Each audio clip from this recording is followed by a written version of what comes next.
Good morning students. कल की class में हम लोग एनसीईआरटी के कुछ एग्जाम्पल्स और कुछ एक्सरसाइज किए थे। आज जो भी कुछ हमने पढ़ा हुआ है इलेक्ट्रोस्टैटिक्स के फर्स्ट चैप्टर्स में इलेक्ट्रिक चार्ज एंड फील्ड, उसमें जो हमने कॉन्सेप्ट क्लियर रखा है, फार्मूले पढ़े हैं, कितना हेल्पफुल है हमारे जेईई मेंस और नीट के लिए। ठीक है, उसको आज हम देखते हैं कितना हेल्पफुल रहा है ये जो हमारा लेक्चर रहा है और जितने फार्मूले हमने आपको बताए हुए इस चैप्टर्स में। तो आज हम आप सबको जेईई मेंस के जो इलेक्ट्रोस्टैटिक्स का फर्स्ट चैप्टर्स है प्रयास करेंगे जितने क्वेश्चंस आए हुए हैं अभी तक जो 2018 के पहले हुआ है, ठीक है, प्रयास करेंगे, सब बताएंगे आपको। और इतने इजी हैं, ठीक है, जो क्लास किए हुए हैं और जिनको फार्मूला लर्न है उनको बहुत आसानी से कर लेंगे। ठीक है, तो कुछ क्वेश्चंस हैं उनको देखते हैं। तो फर्स्ट क्वेश्चंस यहाँ पर ये है, a point charge Q is placed at the center of Q. What is the flux link? First question, with all the face of the Q. Second है with each face of the Q. C है if charge is not at the center then what will be answer of part A and part B. ये हमारा question है। ठीक है, तो questions क्या है, एक हमारे पास क्यूब है जिसका साइड हमने सपोज किया A, ठीक है, इसके सेंटर पर एक पॉइंट चार्ज Q है, तो ये इसका पॉइंट चार्ज है, पॉइंट चार्ज Q, ये कहाँ है, सेंटर पर है। सेंटर मीन्स समझिए सेंटर मतलब क्या होता है। सेंटर का मीनिंग है ये जो नीचे का सरफेस है, ठीक है, और ये जो ऊपर का सरफेस है, इनके बीच का डिस्टेंस क्या है, A, समझ रहे हो ना। फिर ये इस सरफेस से A/2 पर है और A/2 पर है ना, क्योंकि सेंटर में है। इस दोनों साइड से भी ये A/2 इधर से भी है, A/2 इधर से भी है, क्लियर है ना। और उसके बाद ये जो सामने का फेस है, ये फेस और ये फेस, इनके भी A/2 होंगे, क्लियर है, A/2 ये है सेंटर।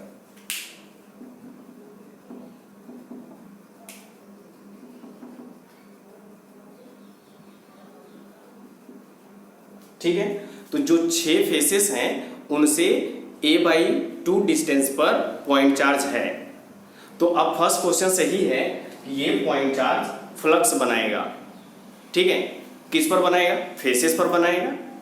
और सारे जो फेसेस हैं 6, ठीक है, वो कैसे हैं, गॉसियन सरफेस यानी सिमेट्रिकल सरफेस हैं, सभी फेसेस एक जैसे हैं।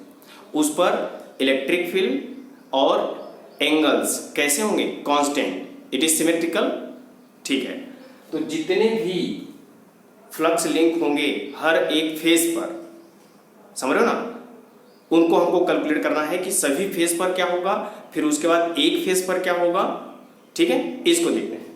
तो हम ये जानते हैं कि जो हमारा गॉसियन सरफेस होता है या गॉस थ्योरम जो हमने पढ़ा हुआ था, गॉस थ्योरम से आपको क्या मिला, गॉस थ्योरम से आपको मिला Q/ε0 जो होता है वह होता है इलेक्ट्रिक फ्लक्स। और ये जो इलेक्ट्रिक फ्लक्स होता है गॉस थ्योरम्स में, कोई हमारा एक क्लोज सरफेस होगा, समझ रहे हो ना, जो इमेजिनरी सरफेस आप सपोज किए थे जिस पर इलेक्ट्रिक फील्ड और एंगल कांस्टेंट हो। ओके, तो यहां पर ये जो चार्ज है, ये चार्ज क्या है, ये charge inside the Gaussian surface.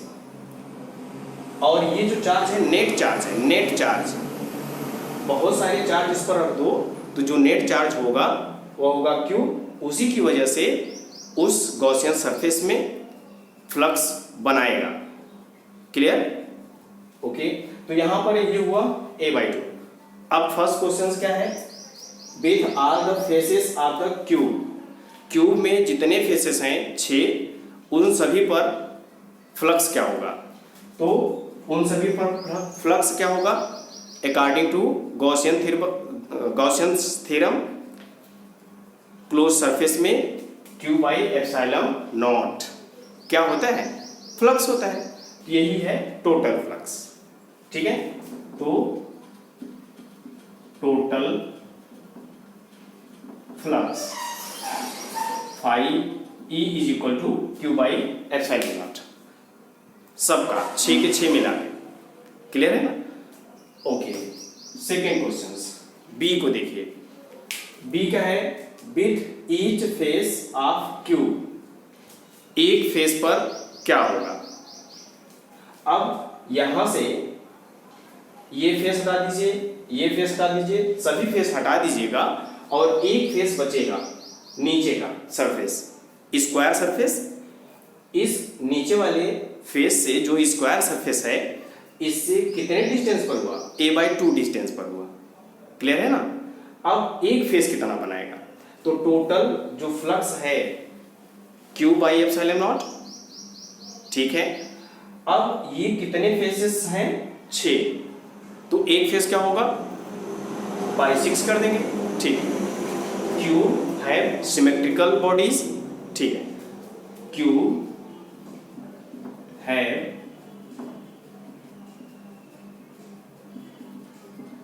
Symmetrical body,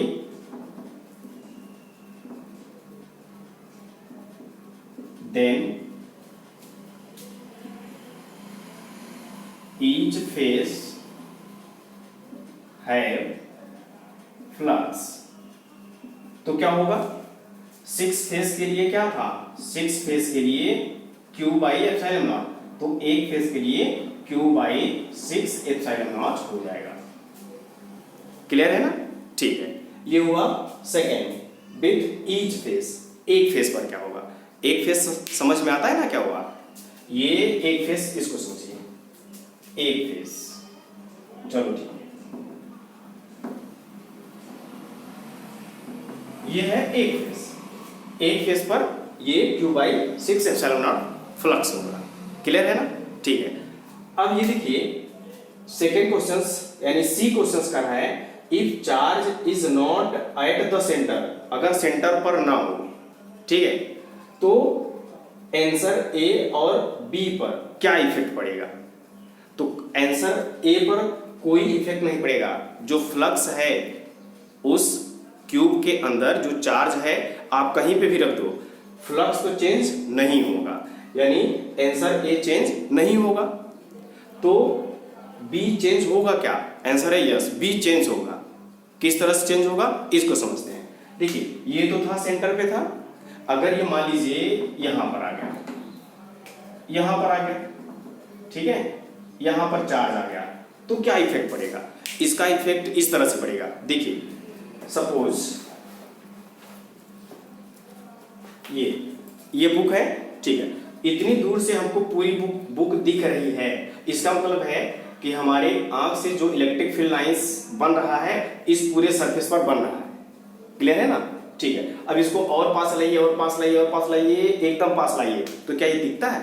answer है नहीं। तो इसका मतलब ये है कि दूर होने से यहां पर तो पूरा फ्लक्स लिंक हो रहा था, हमको स्पष्ट दिख रहा था, लेकिन जब ये पास आए पास आए पास आए तो हमने देखा अब नहीं दिख रहा है, या जो भी दिख रहा है। क्लियर है ना? इस तरह से जो सी आंसर होगा, सी पार्ट ए पर कोई इफेक्ट नहीं पड़ेगा, part A remain same, part B are change. Clear हुआ? ठीक है, तो पार्ट ए क्यों नहीं चेंज होगा?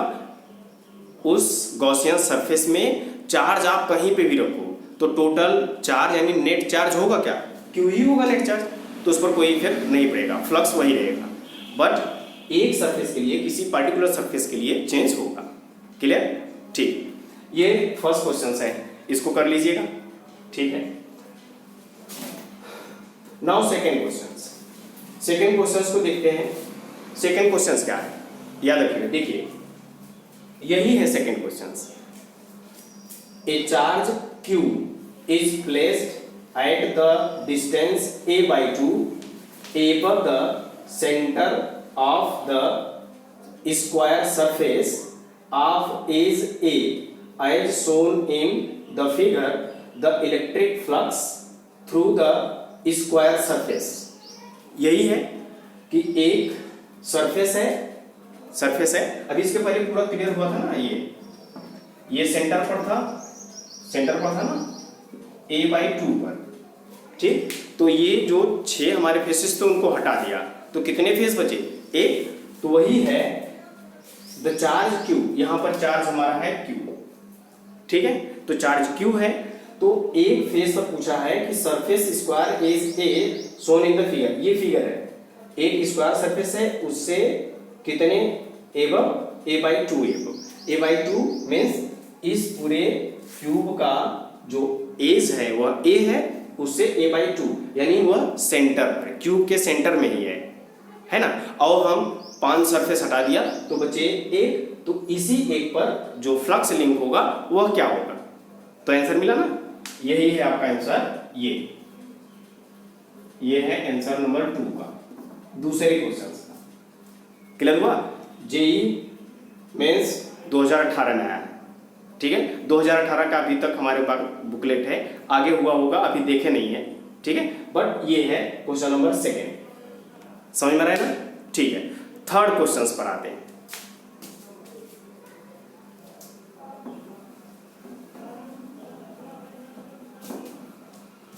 थर्ड क्वेश्चन को देखिए, हमने आपको बता दिया गॉसियन सरफेस में जो चार्ज होगा उसी की वजह से फ्लक्स बनेगा, और जो चार्ज होगा वह कौन सा चार्ज होगा? नेट चार्ज, याद रखिएगा, नेट चार्ज। देखिए third question, 4 close surface are corresponding charge distributions are shown below. पहला सरफेस है जिसमें पॉइंट चार्ज है Q एंड पॉइंट चार्ज है Q, यानी 2 पॉइंट चार्ज Q हैं। S2 में 2 पॉइंट चार्ज हैं, और S3 में कितने पॉइंट चार्ज हैं? Positive point charge, positive point charge, positive point charge, negative point charge, ये 4 इस तरह से। और जो S4 है, चौथा सरफेस है, इसमें जो चार्जेस हैं +8Q, -2Q एंड -4Q। अब ये जो फ्लक्स बनाएंगे, लिखा हुआ है the respective electric flux through the surfaces be. φ1 इस फ्लक्स, इस सरफेस का फ्लक्स, φ2 इस सरफेस का फ्लक्स, φ3 एंड φ4 ये इसके फ्लक्स हैं। तो इन फ्लक्स में क्या होगा? φ1 बड़ा होगा, φ2 बड़ा होगा, φ3 φ4 इनका अरेंजमेंट करना है, असेंडिंग डिसेंडिंग या फिर इक्वल होगा। किस तरह से होगा इसको समझिए। हमने अभी बताया कि गॉसियन सरफेस में जो फ्लक्स बनता है वह नेट चार्ज से बनता है, समझ रहे हो ना। और नेट चार्ज जो गॉस थ्योरम के अकॉर्डिंग जो फ्लक्स बनेगा वह क्या बनेगा? Q/ε0। अब देखिए उसमें नेट चार्ज क्या है, सभी सरफेसेस में देखिए नेट चार्ज क्या है, ठीक है। पॉइंट 1 2 चार्ज, अलजेब्रिक सम, समझ रहे हो ना, एडिटिव ऑफ चार्ज 2, ये पहले सरफेस में 2 चार्ज, दूसरे में 2 चार्ज, तीसरे में देखिए plus plus plus 3 plus 1 minus, कितने हुए? 2 प्लस हो, सही है। 8 प्लस -4 -4 और -2 -6 और +8 2। तो इसमें भी +2, इसमें भी +2, इसमें भी +2, इसमें भी +2। इसका मतलब है सभी क्लोज सरफेस में जो नेट चार्ज है वह 2Q 2Q 2Q है सब में। तो फ्लक्स क्या होगा? इक्वल्स होगा, डिफरेंट होगा, सेम होगा। तो इसका जो फ्लक्स होगा वह होगा φ1 = φ2 = φ3 = φ4। ये है आंसर, इजी है, ओके। तो ये 2017 में आया हुआ है, समझ रहे हो ना, ठीक है। अब क्वेश्चन नंबर 4 पर आते हैं। 4, A long cylindrical cell carries positive surface charge density sigma plus sigma in the upper half and negative surface charge density minus sigma in the lower half. The electric field lines around the cylinder will look like. तो हमारे पास एक cylinder है, कौन सा? Cell का, एक cylindrical cell है, ठीक है। उसमें हाफ प्लस चार्ज डेंसिटी है और हाफ माइनस चार्ज डेंसिटी है। तो वो जो इलेक्ट्रिक फील्ड लाइंस का शेप होगा वह कैसे होगा, ये क्वेश्चंस है। आइए समझते हैं कैसा होगा। देखिए ये है 4, ये था 3। एक हमारे पास क्या है? सिलिंड्रिकल सरफेस है और वो भी कैसा है? स्फेरिकल सेल, यानी सिलिंड्रिकल सेल है। तो ये इस तरह से, ये है सिलेंडर, ठीक है। और जब इसको सामने से देखोगे, ऐसे सामने से देखोगे तो कैसा दिखेगा? ये ऐसा दिखेगा ना, ठीक है। तो इस तरह से दिखेगा। तो हमने इसका सेक्शंस कर लिया, और जब इसको सेक्शंस में करोगे, इस तरह से बांटोगे, तो ऊपर प्लस नीचे माइनस, तो ये हुआ plus plus plus plus plus plus, ठीक है। और नीचे जो होगा minus minus minus minus minus minus. अब ये इलेक्ट्रिक फील्ड लाइन कैसे बनाएगा? देखिए इलेक्ट्रिक फील्ड लाइंस को याद करिए, ओरिजिनेट पॉजिटिव, इल्यूमिनेट नेगेटिव। तो यहां से ऐसे हुआ, यहां से निकला और यहां इंटर कर गया, फिर यहां से ऐसे, यहां से निकला, यहां पे समाप्त हो गया, फिर यहां पे ऐसे, इस पर, ठीक है, ये क्लियर। फिर यहां पर आइए, यहां पर भी ऐसे, यहां पर ऐसे, फिर यहां पर ऐसे, ये और ये वाला सीधे होगा, स्ट्रेट, ये रहा, समझ रहे हो ना, ठीक है। तो ये हमारा शेप इजी है, ठीक है, ऐसा शेप बनेगा, clear. Okay, now fifth questions, पांचवें को देखिए। पांचवा क्या है? An electric dipole is placed at angle 30 degree to a non-uniform electric field. The dipole will experience, ये 2015 में ये आया था, ये 2006 का क्वेश्चन है। देखिए तो जो फिफ्थ क्वेश्चन है क्या है? एक इलेक्ट्रिक डाइपोल्स रखा हुआ है, कहां पर? नॉन यूनिफॉर्म इलेक्ट्रिक फील्ड में रखा गया हुआ है 30 डिग्री पर, ठीक है। सपोज ये ऐसे, ये 30 डिग्री पर रखा हुआ है, ठीक है।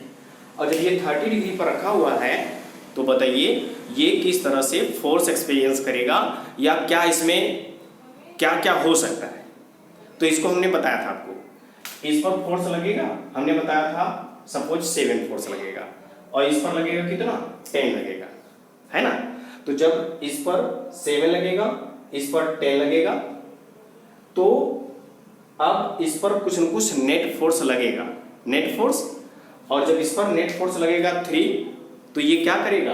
ये ट्रांसलेशनल मोशन करेगा, ठीक है, ट्रांसलेशनल, ठीक है, यानी मूव करेगा। अब उसके बाद +7 इसकी हेल्प से, +7 यहाँ की हेल्प से, इस पर भी +7 लगेगा, इस पर भी +7 लगेगा, ठीक है, इन अपोजिट डायरेक्शंस। तो ये क्या करेगा? टॉर्क करेगा, रोटेट करेगा। तो यह क्या करेगा? रोटेट करेगा, यानी टॉर्क बनाएगा और ट्रांसलेशनल फोर्स एक्सपीरियंस करेगा, क्लियर। ये इसका आंसर है। तो क्या बनाएगा? टॉर्क बनाएगा एंड ट्रांसलेशनल फोर्स एक्सपीरियंस करेगा। ये है इसका आंसर, क्लियर है, ठीक है। तो ये हुए 5 क्वेश्चंस, और कुछ क्वेश्चंस हैं, हम उसको करते हैं, ये नोट कर लीजिएगा, ठीक है। ओके स्टूडेंट्स, 5 क्वेश्चन हमने कर लिया हुआ है। 6वें क्वेश्चंस पर आते हैं। जेईई मेंस का है ये सब क्वेश्चंस, अभी नीट का भी कराते हैं, ठीक है। तो ये है 6वां क्वेश्चंस।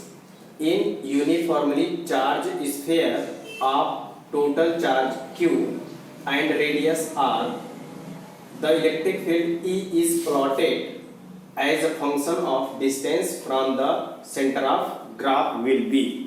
तो ग्राफ क्या होगा, इसको हमने पढ़ा हुआ है। तो कैसा है, यूनिफॉर्मली चार्ज स्फीयर, एक स्फीयर है, ये है स्फीयर। अब ये कैसा है, यूनिफॉर्मली चार्ज है।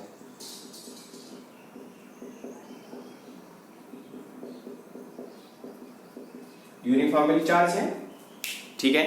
तो इसके लिए हमने ग्राफ बनाया था। ये नेट चार्ज इसका क्या है, Q एट द सेंटर, और इसका ये है रेडियस R, ठीक है। तो इसका ग्राफ किस तरह से बनेगा, तो इसमें जो इलेक्ट्रिक फील्ड होता है, इलेक्ट्रिक फील्ड यहां पर कुछ और होगा, यहां पर कुछ और होगा, यहां पर कुछ और होगा, ठीक है। तो इस तरह से पॉइंट चार्ज यानी सेंटर से जैसे जैसे डिस्टेंस बढ़ता जाता है, बढ़ता जाता है, बढ़ता जाता है, वैसे वैसे इलेक्ट्रिक फील्ड बढ़ता जाता है, बढ़ता जाता है, ठीक है। फार्मूले में मिला था E is directly proportional to R in the sphere, surface इस स्फीयर के अंदर, ठीक है। और जब आउटसाइड आएंगे, तो आउटसाइड आओगे तो E is इनवर्सली प्रोपोर्शनल हो जाएगा स्क्वायर ऑफ डिस्टेंस। ये पढ़े हुए थे, ठीक है। तो अब यहां से चलना शुरू करते हैं। तो और जैसे ही सरफेस के पास आते हैं तो इलेक्ट्रिक फील्ड बढ़ता जाता है, बढ़ता जाता है, बढ़ता जाता है, और सरफेस पर आते हैं तो मैक्सिमम हो जाता है, और फिर से वह डिक्रीज होने लगता है, ठीक है। तो इसका ग्राफ क्लियर है थियरी से। तो इसका ग्राफ था ये इलेक्ट्रिक फील्ड, सेंटर से शुरू करिए और ये डिस्टेंस R। पहले सेंटर से चलोगे सरफेस तक, इंक्रीज होगा, इंक्रीज होगा, इंक्रीज होगा, ये कहां तक, रेडियस तक, क्लियर। फिर उसके बाद यहां से सीधे ऐसे हो जाएगा, ठीक है, समझ रहे हो ना, ये पैरेलल नहीं होगा इसके। तो ये हुआ था E is directly proportional to 1/r² and E is directly proportional to R। ये था फिगर, समझ रहे हो ना, ये था। और सिमिलरली इसी तरीके से स्फेरिकल्स जो सेल था उनके लिए था ग्राफ, ठीक है। तो यही क्वेश्चन है। अगला है, ये कब आया था आपका, ये 2012 में आया था। और फिर उसके बाद यूनिफॉर्मली चार्ज स्फेरिकल सेल, वो 2008 में आया था। उसका ग्राफ किस तरह से प्लॉट होगा, ठीक है। तो ये था आपका 6वां और ये है 7वें का ग्राफ। 7वें का ग्राफ देखिए, इलेक्ट्रिक फील्ड और डिस्टेंस R।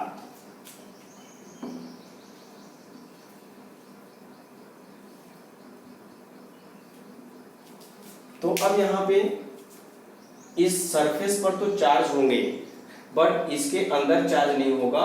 तो चार्ज जब इसके इनसाइड नहीं होगा तो इलेक्ट्रिक फील्ड नहीं होगा, इलेक्ट्रिक फ्लक्स नहीं होगा, क्लियर है ना।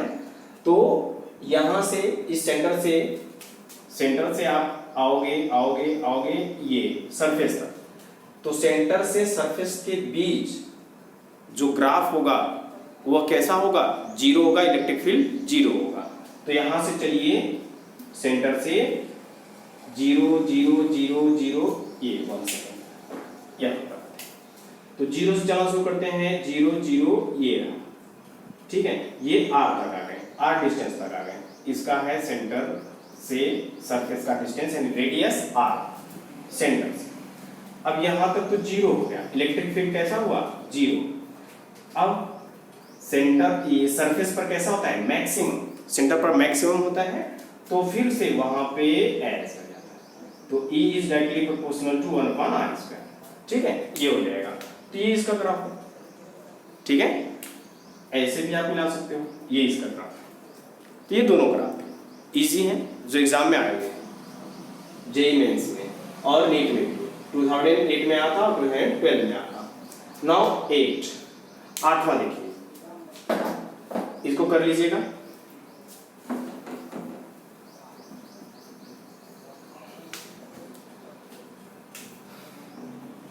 देखिए 8वां प्रॉब्लम देखिए, if the electric field entering and leaving an enclose surface respectively is φ1 and φ2, the electric charge inside the surface will be. ठीक है, इसको देखते हैं।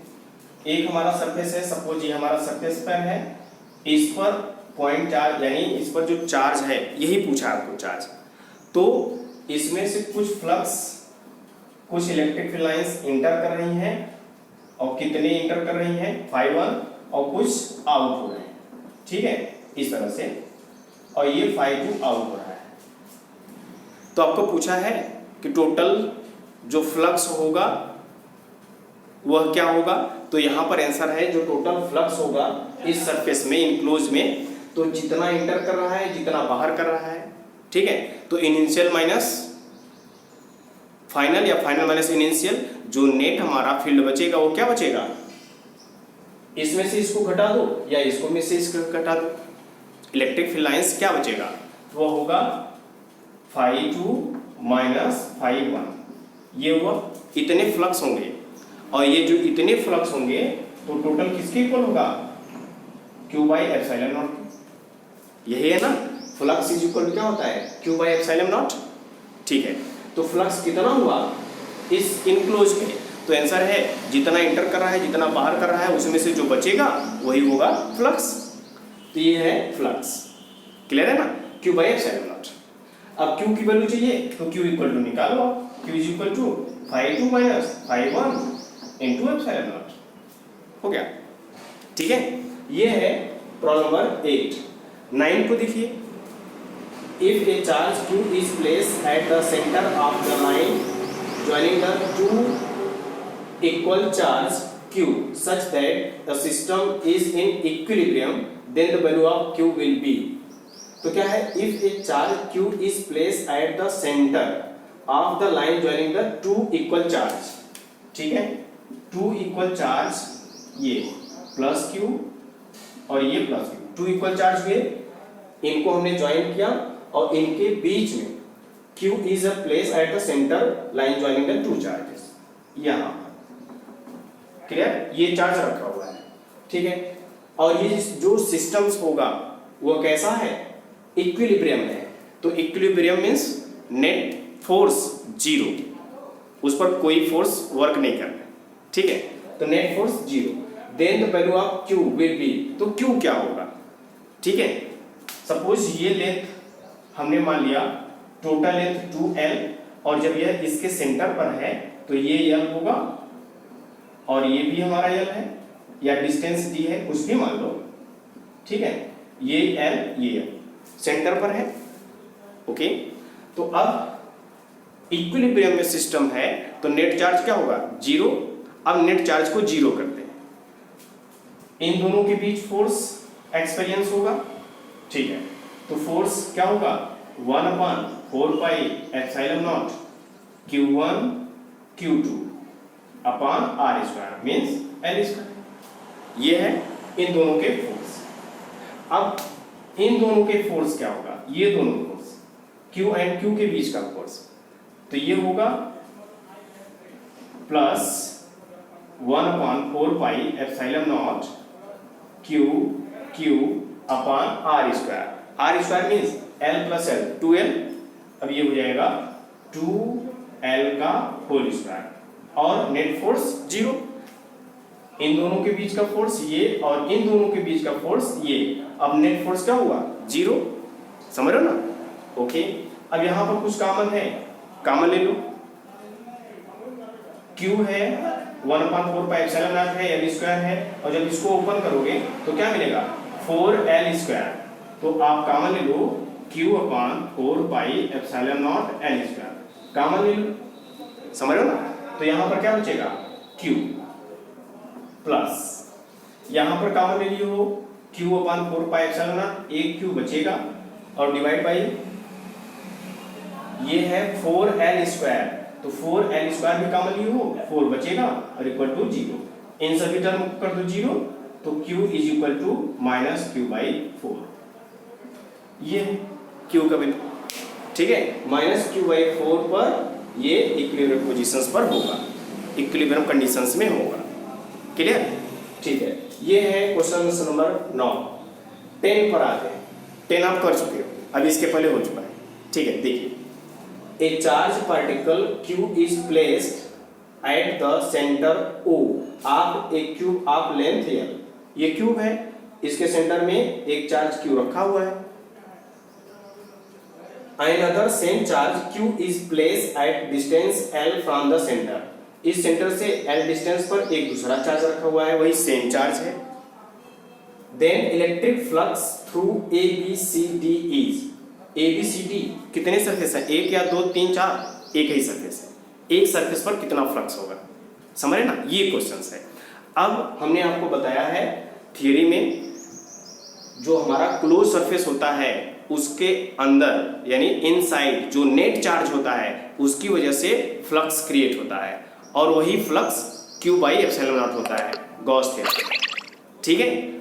अब जो बाहर चार्ज होते हैं, गॉसियन सरफेस के जो बाहर चार्ज होते हैं उनसे कोई लेना देना नहीं होता है, उनसे कोई इफेक्ट नहीं पड़ता है। ठीक है, ऐसा था। तो अब बताइए ABCD पर जो फ्लक्स क्रिएट होगा किसके द्वारा होगा? इनसाइड चार्ज, और कितना होगा? एक फेस है। वेरी गुड, क्या होगा? Q/6ε0। यही आंसर, ये Q/6ε0 ये हुआ। किसका आंसर है? 10 का। समझ रहे हो ना? ओके, 11 पर आते हैं। 11 क्वेश्चंस कर लीजिएगा।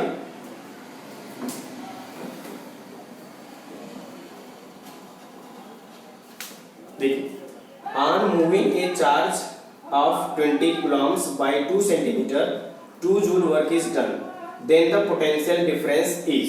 पोटेंशियल डिफरेंस का फार्मूला अभी तो नहीं बताए हैं, आगे जस्ट मिलने वाला है, बट इजी है, इसको देख लेते हैं। तो पोटेंशियल डिफरेंस V = W/Q होता है। अब पोटेंशियल डिफरेंस ही कैलकुलेट करना है आपको। वर्क डन बताइए कितना है? 2 जूल, और चार्ज कितना है? 20 कूलम। तो ये हो गया 2/20। तो क्या मिलेगा? 0.1 और वोल्ट है, ये है पोटेंशियल डिफरेंस वोल्ट। ओके, ये है जो इलेक्ट्रोस्टैटिक्स में हमने क्वेश्चंस देखा, मैक्सिमम्स जो आए हुए थे ये सब हमने करा दिया है। यह IIT मेंस का है। ठीक है, नीट के लिए भी 10 क्वेश्चंस आपको कराते हैं, बहुत इजी, बहुत आसान है। ठीक है, एकदम सेम एज ऐसे ही है। हमारा NCERT का जो सिलेबस है वही मेंस का है, वही नीट का है। समझ में रहा ना? तो जो क्वेश्चंस हैं इस चैप्टर्स के तो सभी एक दूसरे से रिलेटेड होंगे, चाहे वह मेंस का हो चाहे वह नीट का। समझ में रहा ना? तो हम नीट के क्वेश्चंस देखते हैं। ठीक है,